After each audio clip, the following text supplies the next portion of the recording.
Hello everyone. तो आप देख रहे हैं FR क्रिएट और मैं हूं आपके साथ संजना। तो कहानी की शुरुआत जी वो नाम की एक खूबसूरत लड़की से होती है जो असल में एक पब्लिक प्रोसिक्यूटर है। वो एक बेहद खतरनाक क्रिमिनल गैंग को पकड़ने के लिए अंडरकवर मिशन पर काम कर रही थी, लेकिन इसी ऑपरेशन के दौरान उसके साथ एक गंभीर एक्सीडेंट हो जाता है और वह अपनी पूरी याददाश्त खो देती है। जब जीवोन की आंख हॉस्पिटल में खुलती है तो डॉक्टर उसे बताता है कि उसे अपने बारे में कुछ भी याद नहीं है। आमतौर पर ऐसी स्थिति में पुलिस फिंगरप्रिंट्स के जरिए किसी इंसान की पहचान करके उसे उसके परिवार तक पहुंचा सकती थी, और यह सुनकर जीवोन को थोड़ी उम्मीद भी होती है। लेकिन डॉक्टर बताता है कि उसके सभी फिंगरप्रिंट्स संगीत बुरी तरह डैमेज हो चुके हैं, इसीलिए फिलहाल उसकी पहचान करना भी संभव नहीं है। पुलिस ने उस जगह की भी जांच की थी जहां से जीवोन मिली थी, लेकिन वह इलाका काफी सुनसान था और उसके कपड़ों से भी कोई ऐसी चीज नहीं मिली जिससे पता लगाया जा सके कि वह कौन है। डॉक्टर उसे समझाता है कि अगर उसकी मेमोरी वापस नहीं आती तो कुछ समय बाद उसे किसी सरकारी शेल्टर भेजा जा सकता है, जहां से उसे बिल्कुल नई जिंदगी शुरू करनी पड़ेगी। यह सुनकर जीवोन परेशान हो जाती है। वह शीशे में खुद को ध्यान से देखती है और कम से कम इस बात से राहत महसूस करती है कि वह जवान, खूबसूरत और पूरी तरह स्वस्थ दिखाई दे रही है। इसके बाद वह अपने आप से बातें करने लगती है। शायद अपना चेहरा या अपनी आवाज सुनकर कोई पुरानी याद वापस आ जाए, लेकिन उसके दिमाग में कुछ भी नहीं आता। शुरुआत में हॉस्पिटल के दूसरे मरीज उसे खुद से बातें करते देखकर अजीब समझते हैं, लेकिन लगभग एक हफ्ते बाद सब उसकी हालत समझ जाते हैं और फिर उसकी इन हरकतों पर कोई खास ध्यान नहीं देता। इसी बीच अपनी मेमोरी वापस लाने के लिए जीवोन एक बहुत ही अजीब आइडिया सोचती है। उसे लगता है कि अगर सिर पर जोरदार चोट लगने से उसकी याददाश्त गई है तो शायद दोबारा सिर पर चोट लगने से वापस भी आ सकती है। यही सोचकर वह सीधे दीवार की तरफ दौड़ती है और अपना सिर उसे टकरा देती है। चोट इतनी जोरदार लगती है कि वह वहीं बेहोश होकर गिर जाती है।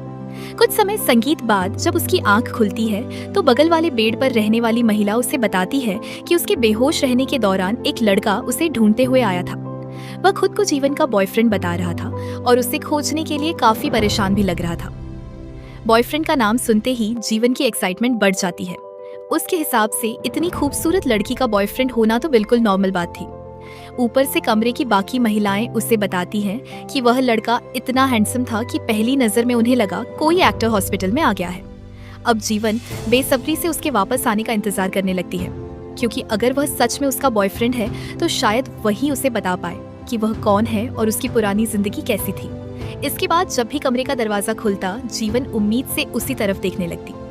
सबसे पहले जो लड़का अंदर आता है वह उसके पास वाली महिला का पोता निकलता है, जिससे जीवन फिर निराश हो जाती है। कुछ देर बाद डॉक्टर आखिरकार एक लड़के को लेकर आता है जिसका नाम तेहा है और वह एक बॉक्सर है। उसे देखते ही जीवन कुछ सेकंड के लिए चुप रह जाती है। बाकी महिलाओं की बातें सुनकर उसने किसी फिल्म स्टार जैसे आदमी की कल्पना की थी, लेकिन सामने मूंछों वाला तेहा खड़ा था। तेहा उससे पूछता है कि क्या वह उसे पहचानती है और अपना नाम भी बताता है, लेकिन जीवन तुरंत कह देती है कि उसे कुछ याद नहीं है। उसके चेहरे से तो यह भी लग रहा था कि शायद वह इस आदमी को याद करना चाहती भी नहीं। यहाँ उसके पास बैठकर उसकी जिंदगी के बारे में बताना शुरू करता है। वह कहता है कि जीवोन की उम्र 33 साल है। वह उसकी दादी की टोफू शॉप पर काम करती है और दोनों पिछले 2 साल से रिलेशनशिप में है। इतना ही नहीं, उनकी शादी भी होने वाली थी, लेकिन जीवन उसकी बात पर तुरंत यकीन नहीं करती और सबूत मांगती है। त्या उसे दोनों की एक पुरानी फोटो दिखाता है जिसमें वे कई साल पहले साथ दिखाई दे रहे थे। वो बताता है कि जीवोन को ढूंढते समय उसका फोन खो गया था और उनकी सारी नई तस्वीरें उसी में थी, इसीलिए अभी उसके पास यही पुरानी तस्वीर बची है। वह ये भी कहता है कि जीवन अपने एक दोस्त से मिलने जा रही थी और उसी दौरान उसका एक्सीडेंट हो गया। जीन उससे कहती है कि अगर वह सच में उसका बॉयफ्रेंड है तो उसके परिवार को खबर क्यों नहीं देता कि वह जिंदा है। तेहा जवाब देता है कि उसका कोई परिवार नहीं है, क्योंकि वह बचपन से एक अनाथालय में पली पड़ी है। यह सुनकर जीवन और ज्यादा दुखी हो जाती है।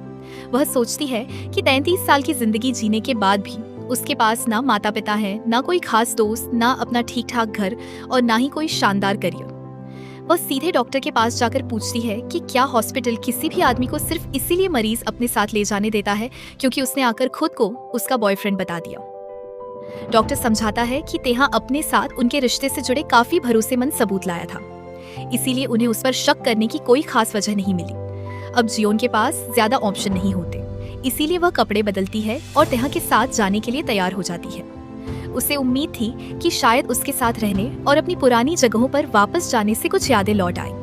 लेकिन हॉस्पिटल से निकलने के बाद उसे पता चलता है कि तेहा उसे सियोल में कहीं ले जाने के बजाय शहर से काफी दूर एक छोटे से गांव में लेकर जा रहा है।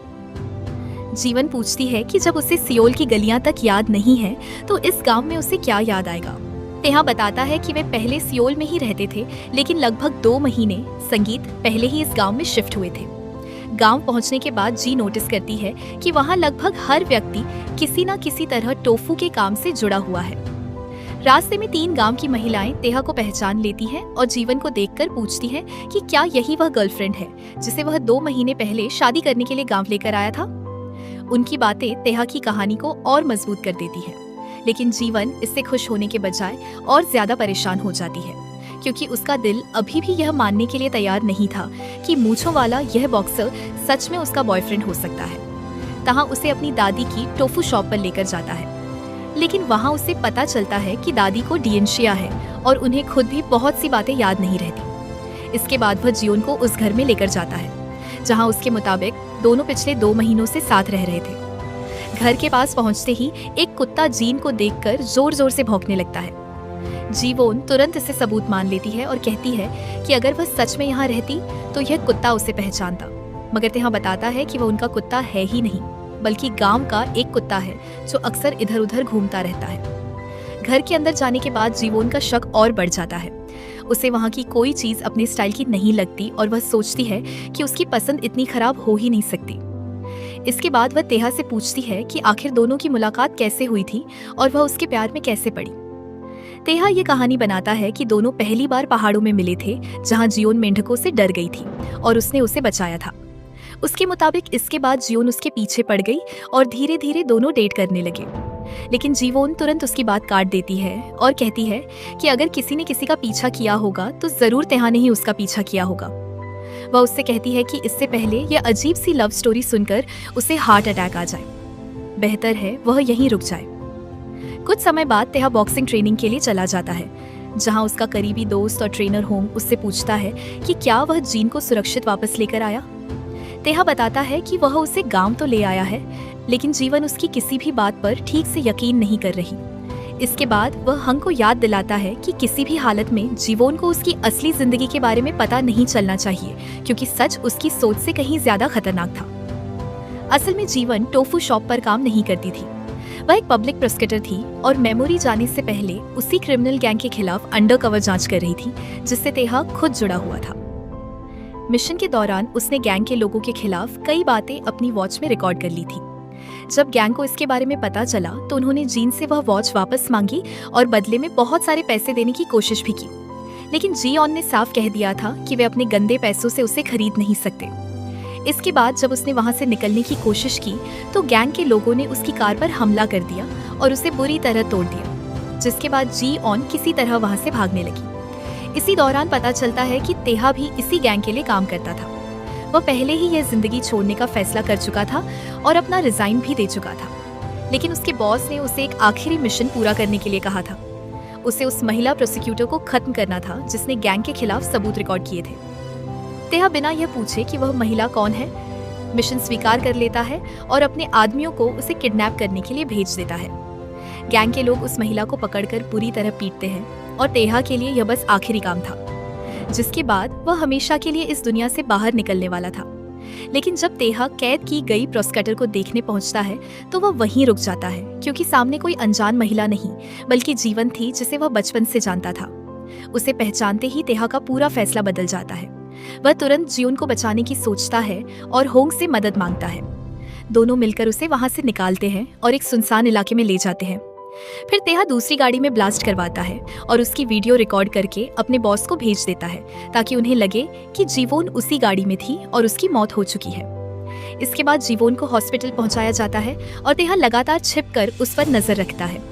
उसे डर था कि अगर पुलिस ने उसकी पहचान कर ली और गैंग को पता चल गया कि जीवोन जिंदा है तो वे तुरंत दोबारा उसके पीछे आ जाएंगे। इसी वजह से वह जानबूझकर जीवोन के फिंगरप्रिंट्स डैमेज कर देता है ताकि फिलहाल कोई उसकी पहचान ना कर सके। इसके बाद वह और हंग मिलकर बॉयफ्रेंड वाली पूरी झूठी कहानी बनाते हैं और फैसला करते हैं कि जीवोन को गांव में छिपा कर रखा जाएगा जब तक उसकी मेमोरी वापस नहीं आ जाती। बाद में जब तेहा घर लौटता है तो जीवन उसे बड़ी शक भरी नजरों से देख रही होती है। तेहा घबरा जाता है और तुरंत पूछता है कि क्या उसकी मेमोरी वापस आ गई है। जीवन कहती है कि याददाश्त तो वापस नहीं आई, लेकिन उसे एक बहुत जरूरी बात पता चली है। उसे मेंढकों से बिल्कुल डर नहीं लगता। तेहा ने कहा था कि उनकी लव स्टोरी की शुरुआत ही इसीलिए हुई थी क्योंकि वह मेंढक देखकर डर गई थी और उसने उसे बचाया था। अब जीवोन के हिसाब से उसकी कहानी साफ झूठी ही थी, मगर तेहा अपनी बात से पीछे नहीं हटा और कहता है कि घटना बिल्कुल वैसी ही हुई थी, चाहे वह माने या ना माने। बाद में जब तेहा ये बात हंग को बताता है तो हंग उसकी कहानी सुनकर हंसने लगता है। वह कहता है कि जीवो का शक करना बिल्कुल सही है, क्योंकि उसकी बनाई हुई लव स्टोरी किसी छोटे बच्चे की लिखी कहानी जैसी लगती है। अगर उसे झूठ बोलना ही था तो कम से कम कुछ ऐसा बनाता जिस पर इंसान विश्वास तो कर सके। इसके बाद हंग उससे एक सीरियस सवाल पूछता है कि आखिर वह एक लड़की के लिए पूरे क्रिमिनल गैंग के खिलाफ जाकर अपनी जान क्यों खतरे में डाल रहा है। तभी तेहा उसे बताता है कि जीवोन के साथ उसका रिश्ता आज का नहीं है। जब दोनों काफी छोटे थे, तेहा का एक जरूरी बॉक्सिंग मेडल खो गया था और वही मेडल जीवोन को मिला था, जिसे उसने वापस तेहा तक पहुंचाया था। इसके कई साल बाद, लगभग 8 साल पहले, दोनों की मुलाकात फिर से हुई।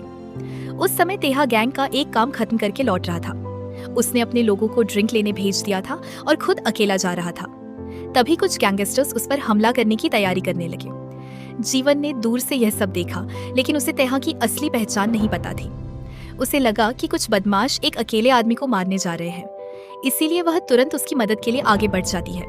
वह एक मोटरसाइकिल लेती है, अपने पास मौजूद टॉय गन का इस्तेमाल करके हमलावरों को कंफ्यूज करती है और इसी दौरान तेहा को वहां से निकाल कर ले जाती है।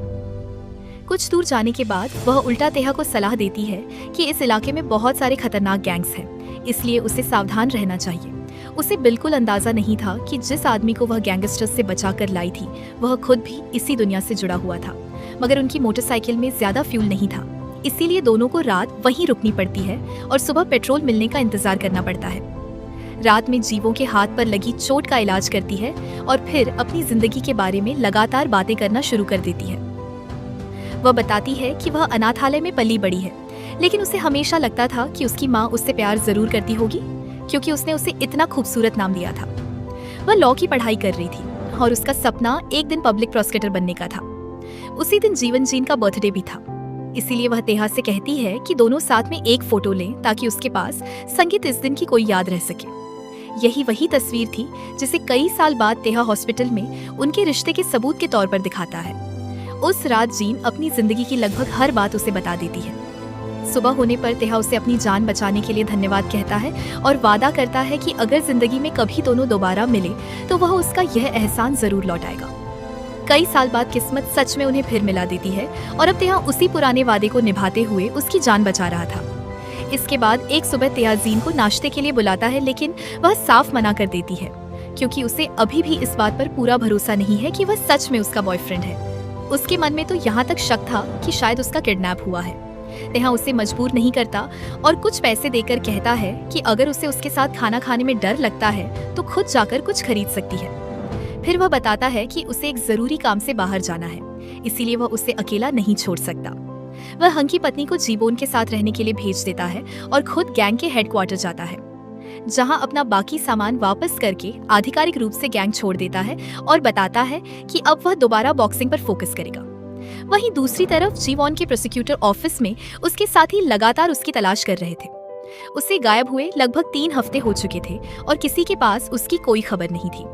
उन्हें पता था कि जीवोन एक बहुत खतरनाक गैंग की जांच कर रही थी, इसीलिए सभी को डर था कि शायद उसके साथ कुछ गंभीर हो चुका है। लेकिन खुद जीन को अभी तक यह पता नहीं था कि वह एक प्रोसिक्यूटर है।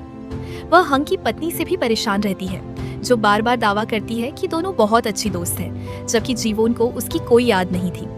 आखिरकार वह उससे कहती है कि उसे किसी साइकेट्रिस्ट के पास लेकर चले ताकि कम से कम उसकी मेमोरी की हालत को ठीक से मॉनिटर किया जा सके, जब तक उसके फिंगरप्रिंट्स ठीक नहीं हो जाते। हंग की पत्नी उसे अपनी बेहद पुरानी कार में लेकर क्लिनिक की तरफ निकलती है, लेकिन रास्ते में गाड़ी का टायर फट जाता है। वह कार ठीक करवाने चली जाती है और जीन को सड़क किनारे अकेला इंतजार करना पड़ता है। तभी बारिश शुरू हो जाती है, इसीलिए जीवोन एक छाता खरीदती है और पैदल आगे बढ़ने लगती है। रास्ते में उसे एक आदमी मिलता है जो उसी क्लिनिक की तरफ जा रहा था। वह पूछता है कि क्या कुछ देर उसके छाते के नीचे चल सकता है, क्योंकि वह सिर्फ इतनी सी दूरी के लिए अपना छाता नहीं खरीदना चाहता। जीवोन मान जाती है, लेकिन कुछ ही समय बाद उसे अपने फैसले पर पछतावा होता है। एक कार सड़क से गुजरते हुए उनकी तरफ पानी उछालती है और वह आदमी खुद बचने के लिए जीवोन को अपने सामने कर लेता है। सारा गंदा पानी जीवोन के ऊपर पड़ता है, जबकि वह खुद बिल्कुल सूखा बच जाता है।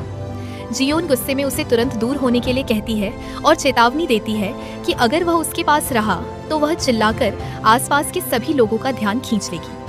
मगर क्लिनिक पहुंचने के बाद जीन को असली सरप्राइज मिलता है, क्योंकि वही परेशान करने वाला आदमी उसका साइकेट्रिस्ट निकलता है। जेक उसे अपनी पूरी हालत बताती है, एक्सीडेंट, मेमोरी लॉस, खराब फिंगरप्रिंट्स और यह शक कि शायद उसका किडनैप हुआ हो। लेकिन डॉक्टर फिलहाल उसका आधिकारिक ट्रीटमेंट शुरू करने से इनकार कर देता है, क्योंकि जीवोन के पास कोई आईडी नहीं थी और वह यह साबित तक नहीं कर सकती थी कि वह कौन है। जीवोन कहती है कि अगर सच में उसके साथ कोई क्राइम हुआ है तो उसे नजरअंदाज करना बड़ी गलती हो सकती है। डॉक्टर उसकी बात समझता है, लेकिन कहता है कि कम से कम एक ऐसा व्यक्ति चाहिए जो स्वतंत्र रूप से उसकी पहचान की पुष्टि कर सके। उधर जीवोन के ऑफिस का एक साथी अलग अलग हॉस्पिटल्स में उसकी तलाश करते हुए आखिरकार उसी हॉस्पिटल तक पहुंच जाता है जहां कुछ समय पहले एक अनजान महिला भर्ती हुई थी। कमरे में रहने वाली महिला जीवोन की फोटो देखकर तुरंत पहचान लेती है और बताती है कि वह यहीं थी, लेकिन अपने बॉयफ्रेंड के साथ चली गई। वह यह भी याद करती है कि वह आदमी शायद बॉक्सर था, क्योंकि उसके कपड़ों और पूरे लुक से यह काफी साफ लग रहा था। अब पहली बार जीन के साथियों को उसकी तलाश में कोई ठोस सुराग मिल जाता है। इसी बीच जीन हंग की पत्नी के साथ एक फॉर्च्यून टेलर के पास जाती है, क्योंकि उसे उम्मीद थी कि शायद वह उसके पास्ट के बारे में कुछ बता सके। लेकिन कुछ ही देर में जीवोन समझ जाती है कि वह महिला ज्यादातर बातें बना रही है, इसीलिए वह पैसे देने से मना कर देती है। बहस के दौरान गलती से उसके हाथ से वहां रखी एक मूर्ति टूट जाती है और अब फॉर्च्यून टेलर नुकसान के पैसे मांगने लगती है। तभी तेहा वहां पहुंचता है, मूर्ति की कीमत देने का वादा करता है और जीवोन को वहां से लेकर निकल जाता है। घर लौटते समय जीन का जूता टूट जाता है, इसीलिए तेहा उसे बाहर बैठाकर नया जूता खरीदने चला जाता है। जीवोन पहले से थकी हुई थी, इसीलिए इंतजार करते करते उसकी आंख लग जाती है। नींद में उसे एक बहुत डरावनी याद दिखाई देती है, जिसमें कुछ लोग उसे टॉर्चर कर रहे थे और कोई जानबूझकर उसकी उंगलियों के सिरों को जला रहा था। तेहा वापस आकर उसके कंधे पर हाथ रखता है तो जीवन घबराकर उठ जाती है। डरी हुई जीवन उससे कहती है कि वह अभी भी सुरक्षित महसूस नहीं करती, और सबसे बड़ी बात यह है कि वह तेहा से भी पूरी तरह डरना बंद नहीं कर पाई, क्योंकि उसके अंदर का एक हिस्सा अभी तक यह मानने को तैयार नहीं है कि वह सच में उसका बॉयफ्रेंड है। तेहा उससे बहस नहीं करता और बस कहता है कि वह उसे अपने ऊपर भरोसा करने की वजह देगा। इसके बाद वह उसके सामने बैठकर उसके पैरों में नए जूते पहनाता है और उनकी लव स्टोरी का एक और हिस्सा सुनाता है। तेहा कहता है कि उसने पहली नजर में ही जीवन को पसंद कर लिया था, लेकिन उस पहली मुलाकात के बाद वह उसे दोबारा ढूंढ नहीं पाया और उसे हमेशा इस बात का अफसोस रहा कि उसने उस दिन उसका फोन नंबर क्यों नहीं लिया। फिर वह जीवोन से कहता है कि अगर उसे उनकी पुरानी रिलेशनशिप याद नहीं है तो उसे जबरदस्ती याद करने की जरूरत भी नहीं। फिलहाल वे पुराने रिश्ते को भूलकर बिल्कुल शुरुआत से एक दूसरे को दोबारा जान सकते हैं। यह बात पहली बार जीवन के दिल को छू जाती है। घर वापस आने के बाद तेहा उसके लिए खाना बनाता है और दोनों साथ बैठकर खाते हैं। जीन पहली बार उसके सामने काफी आराम महसूस करती है और उस रात कमरे में जाने के बाद भी उसका ध्यान बार तेहा पर ही जाता है। अगले दिन तेहा उसे बताता है कि वह उसे ऐसे डॉक्टर के पास लेकर जाने वाला है जो उसकी मेमोरी वापस लाने में मदद कर सकता है। यह सुनकर जीवन थोड़ी हैरान होती है, क्योंकि कुछ समय से उसे शक होने लगा था कि शायद तेहा चाहता ही नहीं कि उसकी याददाश्त वापस आए। क्लिनिक पहुंचने के बाद उसे पता चलता है कि साइकेट्रिस्ट और तेहा बचपन के स्कूल मेट्स हैं, उसकी हालत पर बात करने की। बात तय होता है कि जीवन हफ्ते में 2 बार यहाँ ट्रीटमेंट के लिए आएगी और शुरुआत कुछ मेडिकल टेस्ट तथा स्कैन से होगी। वहां से निकलते समय उसका छोटा पैर का अंगूठा दरवाजे से टकरा जाता है और तेहा तुरंत उसे उठाने की कोशिश करता है, लेकिन जीवन उसे रोककर कहती है कि सिर्फ उंगली लगी है, पूरी टांग नहीं टूटी। इसके बाद तेहा उसे शॉपिंग पर लेकर जाता है, क्योंकि अभी तक वह जो कपड़े पहन रही थी वे हंग की पत्नी ने चुने थे और तेहा को पता था कि वे जीवन की असली पसंद जैसे नहीं है। दुकान में पहुंचकर जीवन एक के बाद एक आउटफिट ट्राई करने लगती है और पूरा स्टोर उसके लिए किसी फैशन शो जैसा बन जाता है। तेहा भी उसे देखता ही रह जाता है। इसके बाद वह मेकअप खरीदती है और तेहा को मनाकर अपने लिए नया फोन भी ले लेती है ताकि बाहर की दुनिया से जुड़ सके। बाद में वे दादी से मिलने जाते हैं और जीवन अपना नया मेकअप दादी पर ट्राई करने लगती है। सभी इस पल को काफी एंजॉय करते हैं और तेहा भी यह देखकर राहत महसूस करता है कि जीवन धीरे धीरे उसके परिवार और गांव की जिंदगी में सहज होती जा रही है। लेकिन दूसरी तरफ खतरा लगातार उनके करीब आ रहा था, जियोन की तलाश कर रहा एक आदमी गैंग के हाथ लग जाता है और उसे बुरी तरह पीटा जाता है। गैंग लीडर उसे खत्म करवाने वाला था, लेकिन तभी वह एक जरूरी बात बताता है। जियोन ने गैंग के खिलाफ सिर्फ वॉच में रिकॉर्डिंग नहीं की थी, बल्कि उसके पास कोई और सबूत भी था जो अभी तक किसी को नहीं मिला। यह सुनकर गैंग लीडर उसे फिलहाल जिंदा छोड़ देता है, क्योंकि बाद में उस दूसरे सबूत का पता लगाने के लिए उसकी जरूरत पड़ सकती थी। इन सब बातों से बेखबर जीवोन तेहा के साथ गांव में घूमती रहती है और हर संभव तरीके से अपनी मेमोरी ट्रिगर करने की कोशिश करती है। तेहा बताता है कि उसे पहले फोटोग्राफी बहुत पसंद थी, इसीलिए जीवोन लगातार तस्वीरें लेना शुरू कर देती है। गांव की महिलाएं भी दूर से दोनों को देखती रहती हैं और नोटिस करती हैं कि उनका रिश्ता धीरे धीरे पहले से ज्यादा करीब होता जा रहा है। एक दिन जियोन खुद तेहा से कहती है कि वो वापस काम पर जाए, क्योंकि अगर दोनों को खाना है तो किसी को पैसे भी कमाने होंगे। तेहा के जाने के बाद जियोन घर में टीवी देख रही होती है। तभी उसे एक सैल्मन डिश का विज्ञापन दिखाई देता है। वह अपने नए फोन पर उस रेस्टोरेंट को सर्च करती है और अचानक वहां अपनी पुरानी तस्वीरें देख लेती है, जिनमें वह एक महिला दोस्त के साथ बैठी हुई थी। इन तस्वीरों में जीवन कुछ बहुत अजीब नोटिस करती है।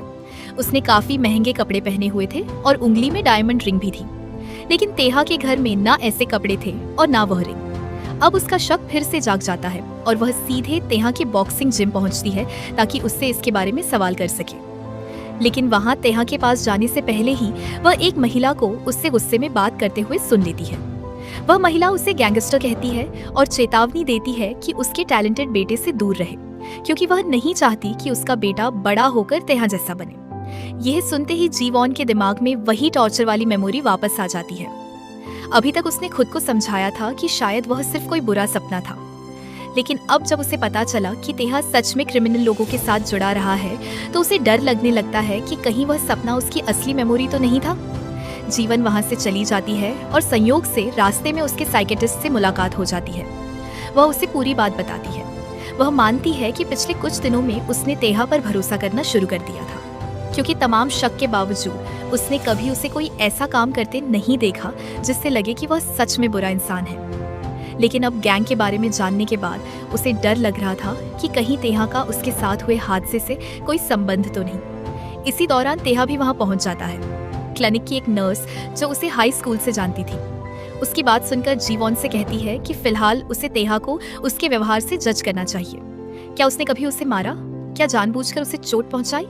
जीवॉन सोचती है, लेकिन सच यही था कि तेहा ने उसके साथ कभी वैसा व्यवहार नहीं किया था। घर वापस जाते हुए जीवन एक और सवाल पूछती है। उसने अपने पुराने सोशल मीडिया अकाउंट पर कोई दूसरा नाम देखा था, इसीलिए वह जानना चाहती थी कि तेहा उसे लगातार जियो क्यों बुलाता है। तेहा समझाता है कि दूसरा नाम उसे अनाथालय में मिला था, जबकि जीवोन वह नाम था जो उसकी असली माँ ने उसे दिया था।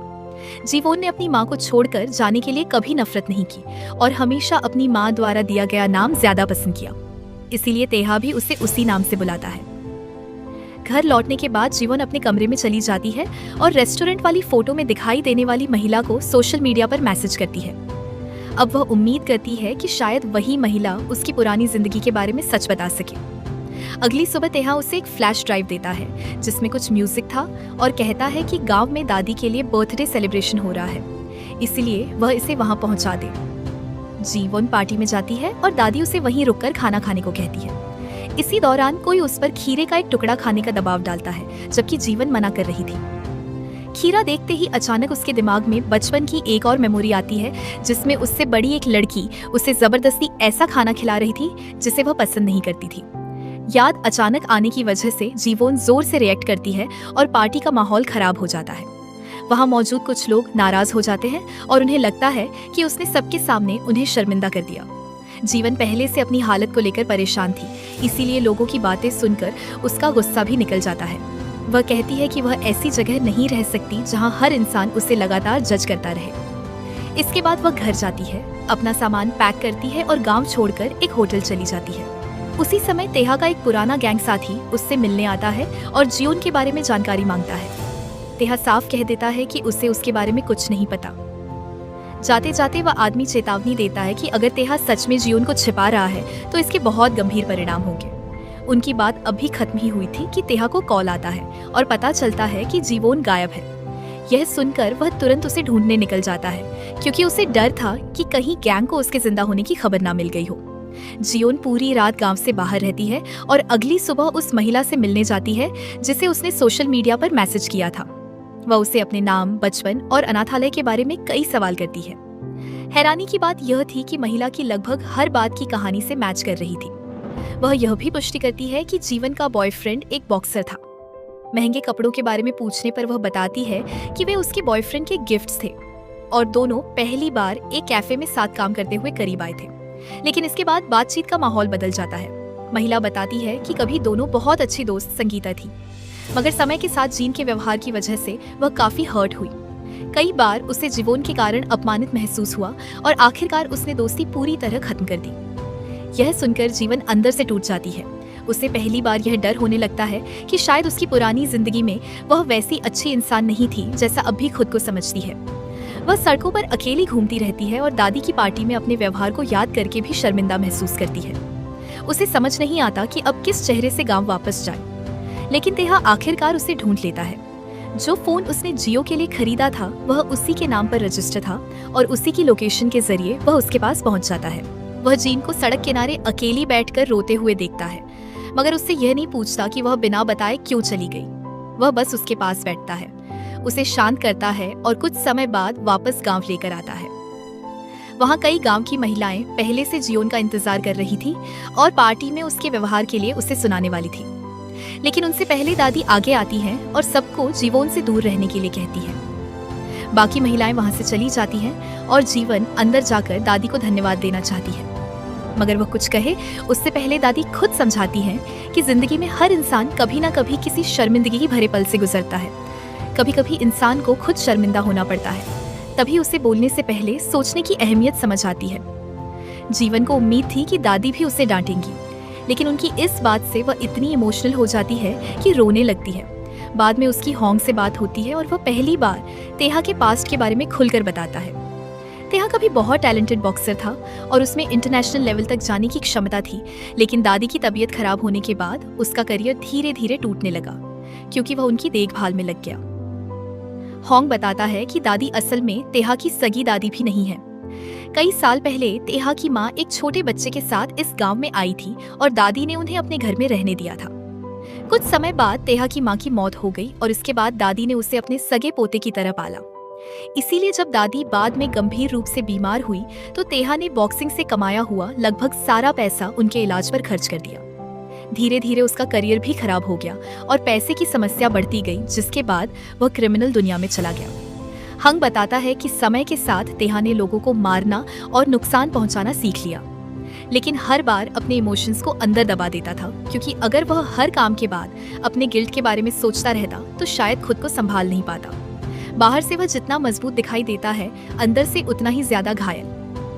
हंग बस जीवन से कहता है कि कोशिश करे कि वह तेहा के उन पुराने घावों को और गहरा ना करे। कुछ समय बाद जीवन को पता चलता है कि तेहा फिर किसी लड़ाई में शामिल हुआ था। वह उसे ढूंढने जाती है और देखकर हैरान होती है कि उसके चेहरे और शरीर पर काफी चोटें थी। जीवन समझ नहीं पाती कि इतना अच्छा बॉक्सर होते हुए भी उसने सामने वाले लोगों को वापस क्यों नहीं मारा। तेहा बताता है कि उसने खुद से वादा किया है कि बॉक्सिंग रिंग के बाहर अपनी स्किल्स का इस्तेमाल किसी को नुकसान पहुंचाने के लिए नहीं करेगा। यूं सुनकर जीन का नजरिया उसके लिए बदलने लगता है। अब तक वह उसे कभी झूठा बॉयफ्रेंड समझती थी, कभी गैंगस्टर और कभी ऐसा आदमी जिससे उसे सावधान रहने की जरूरत थी। लेकिन अब पहली बार उसे उसके अंदर का वह इंसान दिखाई देता है जिसने जिंदगी में खुद भी बहुत कुछ सहा था। बाद में दोनों साथ घूमने जाते हैं और इसी दौरान जियोन अचानक ऐसी बात कह देती है जिसकी तेहा ने बिल्कुल उम्मीद नहीं की थी। वह कहती है कि अगर एक्सीडेंट से पहले दोनों सच में कपल थे तो अब उन्हें वापस उसी जिंदगी की तरफ लौट जाना चाहिए। वे फिर से एक ही कमरे में सो सकते हैं, शादी की तारीख तय कर सकते हैं, यहीं बच सकते हैं और गांव में मिलकर काम भी कर सकते हैं। जियो ने बड़ी मुश्किल से इतनी हिम्मत करके यह बात कही थी, लेकिन तेहा उसकी बात मानने के बजाय तुरंत कहता है कि फिलहाल यह संभव नहीं है क्योंकि दूसरे शहर से उसका एक दोस्त आने वाला है जिसके पैर में चोट लगी है। उसे कुछ समय उनके साथ रहना पड़ेगा और तेहा उसकी देखभाल करेगा, इसलिए वह दोस्त उसी के कमरे में सोएगा। जीवन को यह पता नहीं था कि यह घायल दोस्त असल में गैंग के दिनों का तेहा का पुराना असिस्टेंट था। इतनी हिम्मत करके खुद रिश्ते को आगे बढ़ाने की बात करने के बाद जब तेहा उसे इस तरह मना कर देता है तो जीवोन को जबरदस्त शर्मिंदगी की महसूस होती है। उसे अपनी बात पर तुरंत पछतावा होने लगता है और उसका बस चलता तो उसी समय जमीन फटती और वह उसमें जाकर छिप जाती। अगली सुबह जब जीवन उठती है तो देखती है कि तेहा का दोस्त लगभग हर तरह की डिश बनाकर बहुत बड़ा नाश्ता तैयार कर चुका है। जीवन पेट भरकर खाना खाती है और फिर तेहा के साथ क्लिनिक जाती है। वहाँ साइकेट्रिस्ट भी तुरंत नोटिस करता है कि पिछले कुछ दिनों में दोनों का रिश्ता काफी बदल गया है, क्योंकि इस बार वे साथ आए थे और एक दूसरे के साथ पहले से कहीं ज्यादा कंफर्टेबल दिखाई दे रहे जीवोन की मेमोरी वापस लाने के लिए एक और जरूरी एग्जामिनेशन किया जाता है और ट्रीटमेंट खत्म होने के बाद दोनों वापस घर आते हैं, जहां होंग, उसकी पत्नी और तेहा का पुराना असिस्टेंट भी उनके साथ लंच करता है। खाना खाते समय तेहा नोटिस करता है कि उसका पुराना असिस्टेंट आज एक अलग फोन इस्तेमाल कर रहा है, जबकि पिछले दिन उसके पास कोई और फोन था। इससे तेहा को थोड़ा शक होता है, मगर वो फिलहाल कुछ नहीं कहता। आगे क्या हुआ, क्या उससे उसका शक दूर हुआ, आगे क्या हुआ, जानने के लिए वीडियो को लाइक करके चैनल को सब्सक्राइब कर लो। और हाँ, कमेंट में तुम जरूर बताना कि तुम्हारा फेवरेट कैरेक्टर कौन है। Okay, bye bye.